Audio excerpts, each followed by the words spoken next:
Ayun no. Hi guys! For today's video ay aatin naman kami ng graduation ng kapatid ko dito sa Tainan. Ito naman kasi talaga ang purpose nila mama at papa kaya sila pumunta dito. At sa wakas nga, gagraduate na rin siya. At tinagahan nga namin ang punta dito kasi excited kami makita ang kapatid ko. At dito nga may pa-flex pa ng ninang outfit dito si Commander.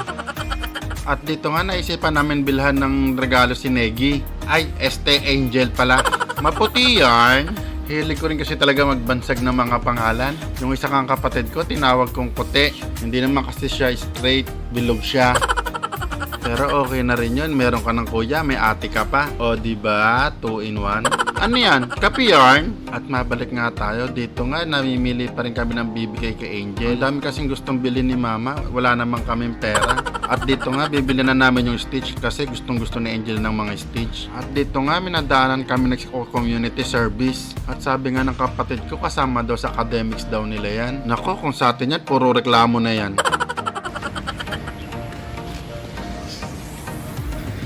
Makita natin kaya dito si Dao Mingsu. Hindi to University ni Dao Mingsu. Nasa ano yun? Nasa Chongqing University. Sino? Si Dao Mingsu, actually.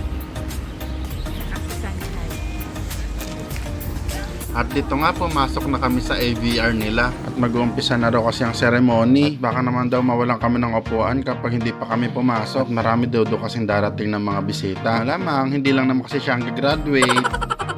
Ano yan? VIP yarn?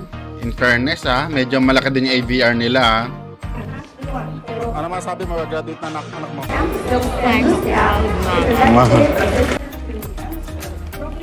Ano masabi mo, graduate na anak mo? Okay lang.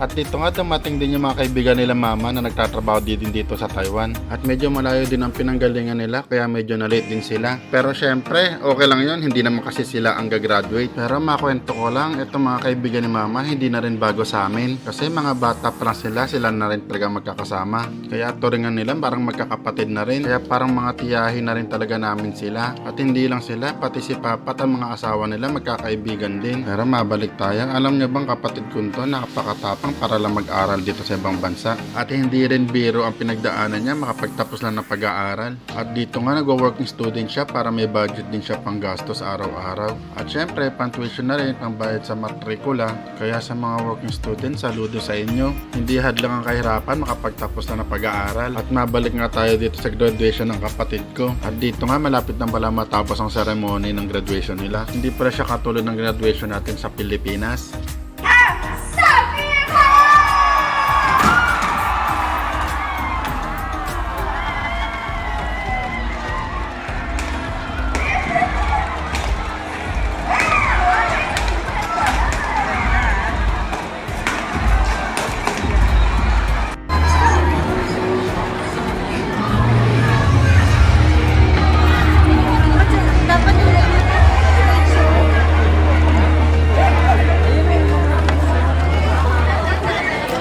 Negi! O Angel, yung cake mo daw.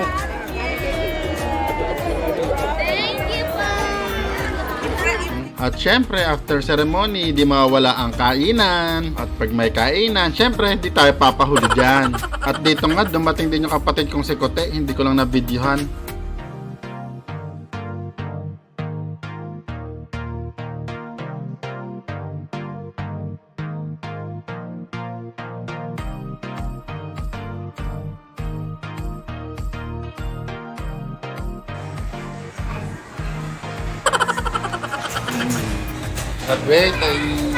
Graduate na pala.